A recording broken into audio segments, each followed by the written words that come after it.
ओम श्री दुर्गा देव्यै नमः। अथ श्री त्रिपुर सुंदरी स्तोत्रम्।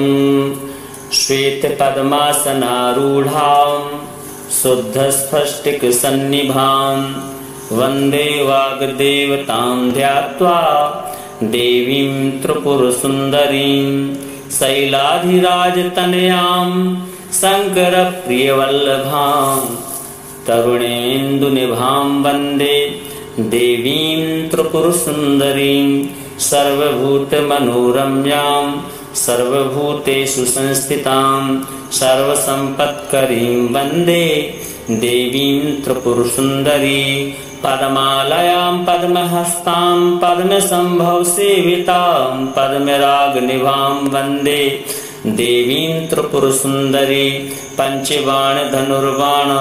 पाशांकुशधरां शुभां पंचब्रह्ममयीं वंदे देवीं त्रिपुर सुंदरीं षट्पुण्डरीकनिलयां षडाननसुतामिमां षट्कोणान्तःस्थितां वंदे देवीं त्रिपुर सुंदरी हरार्धभागनिलयां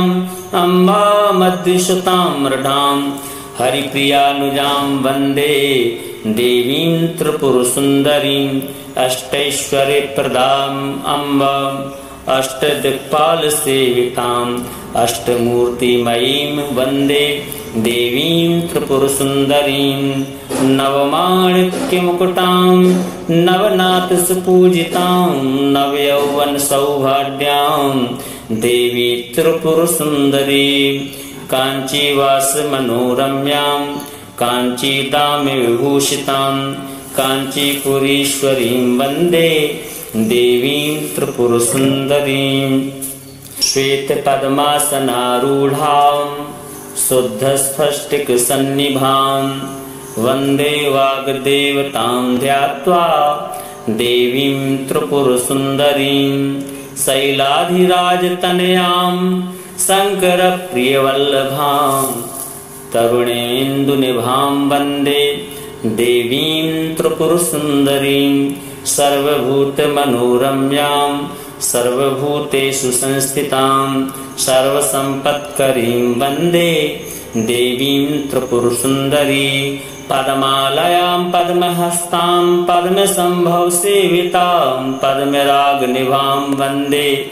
देवीं त्रिपुर सुंदरी पंचबाण धनुर्बाण पाशांकुशधरां शुभां पंचब्रह्ममयीं वंदे देवीं त्रिपुर सुंदरीं षट्पुण्डरीकनिलयां षडाननसुतामिमां षट्कोणान्तःस्थितां वंदे देवीं त्रिपुर सुंदरी हरार्धभागनिलयां अम्बा मध्यसुतां मृडां हरिप्रियानुजां वंदे देवीं त्रिपुर सुंदरीं अष्टैश्वर्यप्रदां अम्बा अष्टदिक्पालसेवितां अष्टमूर्तिमयीं वंदे देवीं त्रिपुर सुंदरीं नवमाणिक्यमुकुटां नवनाथसुपूजितां नवयौवनसौभाग्यां देवी त्रिपुर सुंदरी काञ्चीवासमनोरम्यां काञ्चीदामविभूषितां काञ्चीपुरीश्वरीं वंदे देवीं त्रिपुर सुंदरीं श्वेतपद्मासनारूढ़ां शुद्धस्फटिक सन्निभां वंदे वाग्देवतां ध्यात्वा देवीं त्रिपुर सुंदरीं शैलाधिराजतनयां शंकर प्रियवल्लभां तरुणेन्दुनिभां वंदे देवीं त्रिपुर सुंदरीं सर्वभूतमनोरम्यां सर्वभूतेषु संस्थितां सर्वसम्पत्करीं वंदे देवीं त्रिपुर सुंदरी पद्मालयां पद्महस्तां पद्मसंभव सेवितां पद्मरागनिभां वंदे देवीं त्रिपुर सुंदरी पंचबाण धनुर्बाण पाशांकुशधरां शुभां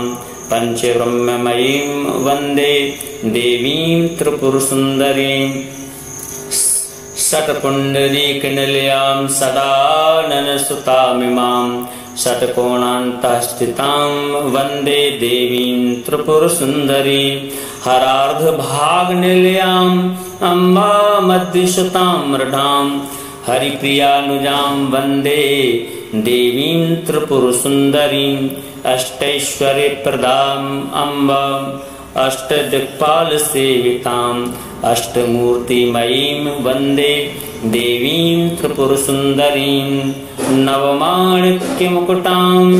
नवनाथसुपूजितां नवयौवनसौभाग्यां देवी त्रिपुरसुन्दरी काञ्चीवासमनोरम्यां काञ्चीदामविभूषितां काञ्चीपुरीश्वरीं वन्दे देवीं त्रिपुरसुन्दरीं श्वेतपद्मासनारूढां शुद्धस्फटिकसन्निभां वन्दे वाग्देवतां ध्यात्वा देवीं त्रिपुरसुन्दरीं शैलाधिराजतनयां शङ्करप्रियवल्लभां तरुणेन्दुनिभां वन्दे देवीं त्रिपुरसुन्दरीं सर्वभूतमनोरम्यां सर्वभूतेषु संस्थितां सर्वसम्पत्करीं वन्दे देवीं त्रिपुरसुन्दरी पद्मालयां पद्महस्तां पद्मसम्भवसेवितां पद्मरागनिभां वन्दे देवीं त्रिपुरसुन्दरी पञ्चबाणधनुर्बाण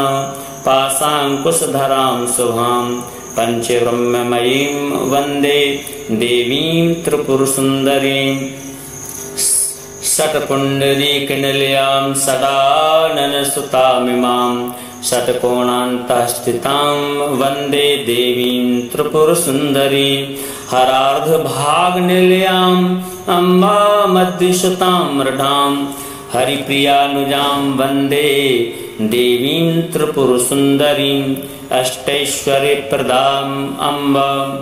अष्टदिक्पालसेविताम् अष्टमूर्तिमयीं वन्दे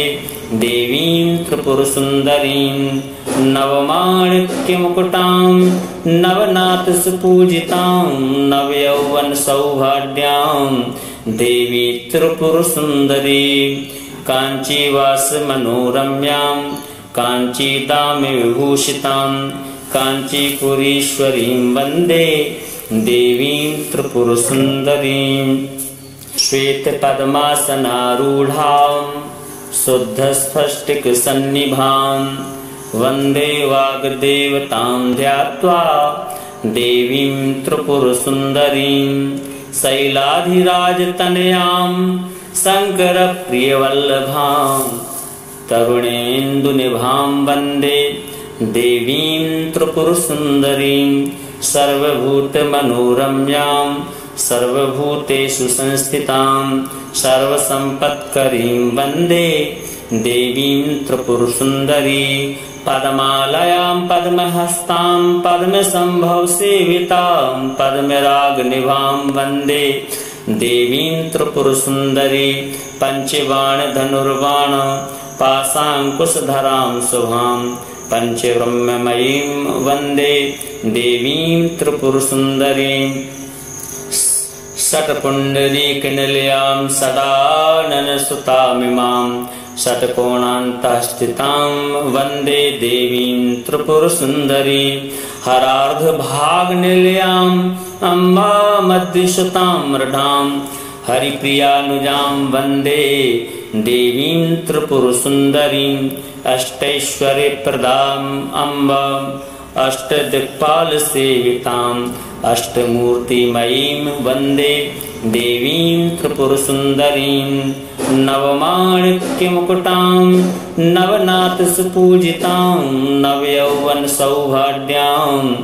देवी त्रिपुरसुन्दरी काञ्चीवासमनोरम्यां काञ्चीदामविभूषितां काञ्चीपुरीश्वरीं वन्दे देवीं त्रिपुरसुन्दरीं श्वेतपद्मासनारूढां शुद्धस्फटिकसन्निभां वन्दे वाग्देवतां ध्यात्वा देवीं त्रिपुरसुन्दरीं शैलाधिराजतनयां शङ्करप्रियवल्लभां तरुणेन्दुनिभां वन्दे देवीं त्रिपुरसुन्दरीं सर्वभूतमनोरम्यां सर्वभूतेषु संस्थितां सर्वसम्पत्करीं वन्दे देवीं त्रिपुरसुन्दरी पद्मालयां पद्महस्तां पद्मसम्भवसेवितां पद्मरागनिभां वन्दे देवीं त्रिपुरसुन्दरी पञ्चबाणधनुर्बाण पाशाङ्कुशधरां शुभां पञ्चब्रह्ममयीं वन्दे देवीं त्रिपुरसुन्दरीं षट्पुण्डरीकनिलयां षडाननसुतामिमां षट्कोणान्तःस्थितां वन्दे देवीं त्रिपुरसुन्दरी हरार्धभागनिलयाम् अम्बामद्रिसुतां मृडां हरिप्रियानुजां वन्दे देवीं त्रिपुरसुन्दरीं अष्टैश्वर्यप्रदाम् अम्बाम् अष्टदिक्पालसेविताम् अष्टमूर्तिमयीं वन्दे देवीं त्रिपुरसुन्दरीं नवमाणिक्यमुकुटां नवनाथसुपूजितां नवयौवनसौभाग्यां देवी त्रिपुरसुन्दरी काञ्चीवासमनोरम्यां काञ्चीदामविभूषितां काञ्चीपुरीश्वरीं वन्दे देवीं त्रिपुरसुन्दरीं श्वेतपद्मासनारूढां शुद्धस्फटिकसन्निभां वन्दे वाग्देवतां ध्यात्वा देवीं त्रिपुरसुन्दरीं शैलाधिराजतनयां शङ्करप्रियवल्लभां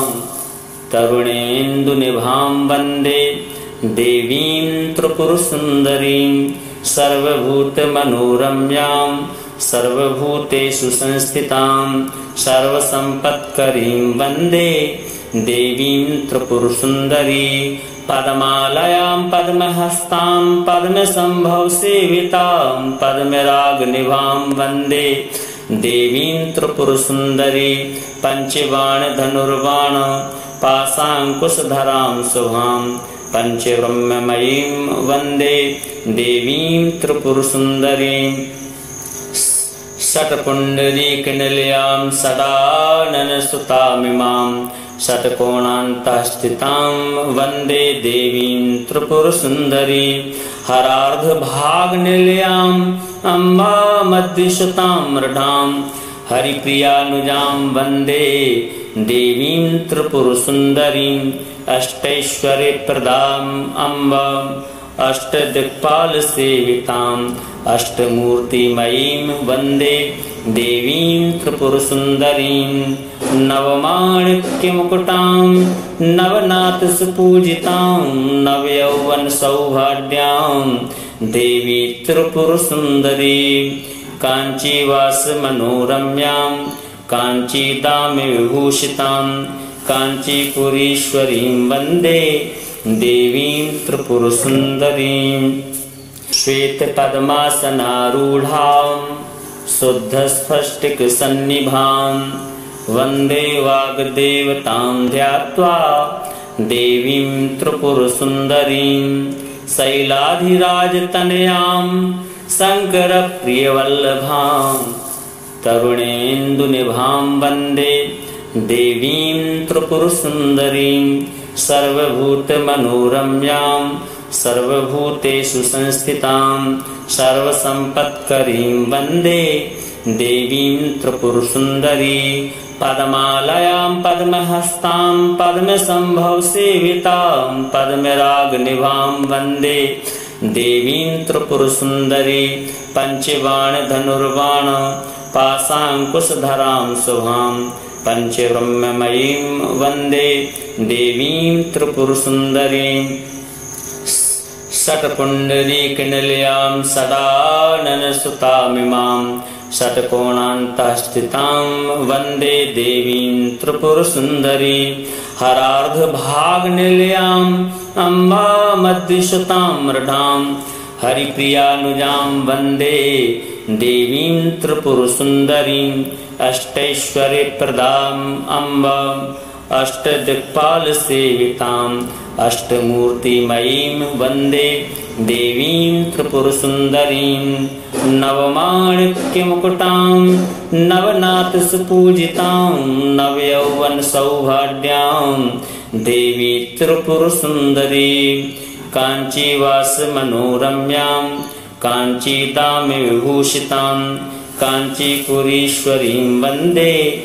देवीं त्रिपुरसुन्दरीं श्वेतपद्मासनारूढां शुद्धस्फटिकसन्निभां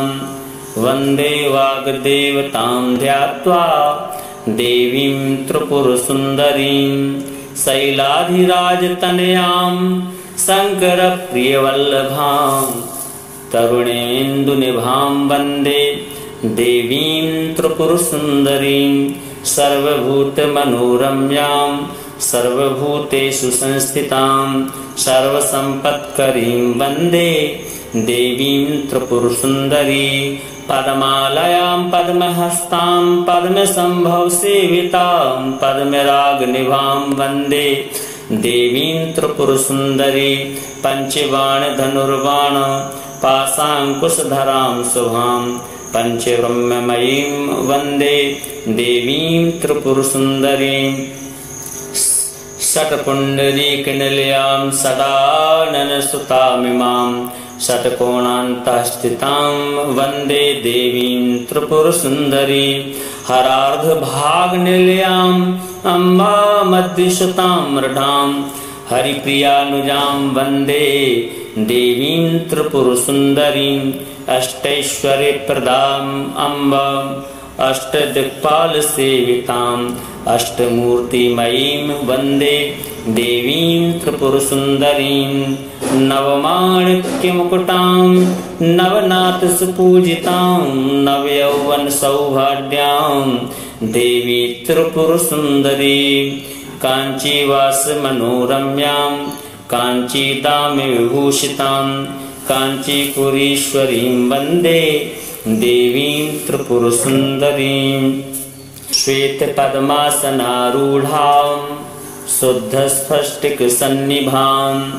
वन्दे वाग्देवतां ध्यात्वा देवीं त्रिपुरसुन्दरीं शैलाधिराजतनयां शङ्करप्रियवल्लभां तरुणेन्दुनिभां वन्दे देवीं त्रिपुरसुन्दरीं सर्वभूतमनोरम्यां सर्वभूतेषु संस्थितां सर्वसम्पत्करीं वन्दे देवीं त्रिपुरसुन्दरी पद्मालयां पद्महस्तां पद्मसम्भवसेवितां पद्मरागनिभां वन्दे देवीं त्रिपुरसुन्दरी पञ्चबाणधनुर्बाण पाशाङ्कुशधरां शुभां पञ्चब्रह्ममयीं वन्दे देवीं त्रिपुरसुन्दरीं षट्पुण्डरीकनिलयां षडाननसुतामिमां षट्कोणान्तःस्थितां वन्दे देवीं त्रिपुरसुन्दरी हरार्धभागनिलयाम् अम्बामद्रिसुतां मृडां हरिप्रियानुजां वन्दे देवीं त्रिपुरसुन्दरीं अष्टैश्वर्यप्रदाम् अम्बाम्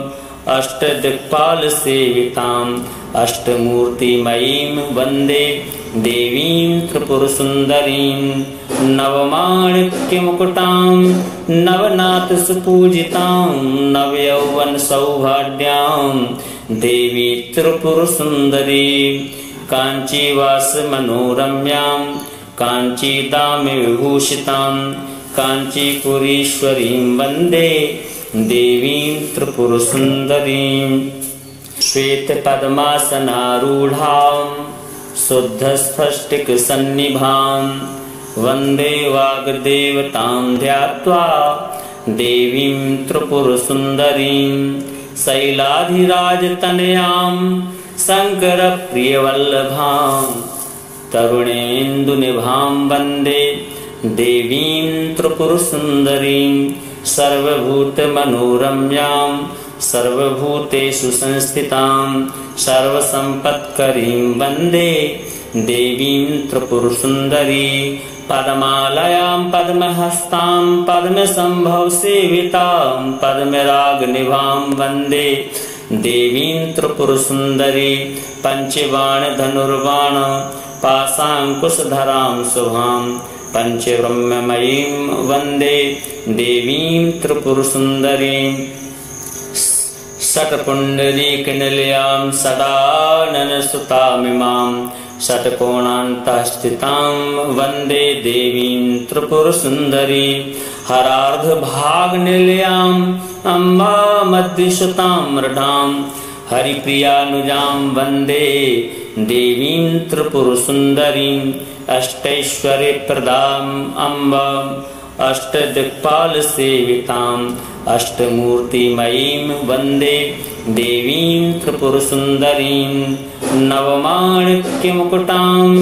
नवनाथसुपूजितां नवयौवनसौभाग्यां देवी त्रिपुरसुन्दरी काञ्चीवासमनोरम्यां काञ्चीदामविभूषितां काञ्चीपुरीश्वरीं वन्दे देवीं त्रिपुरसुन्दरीं।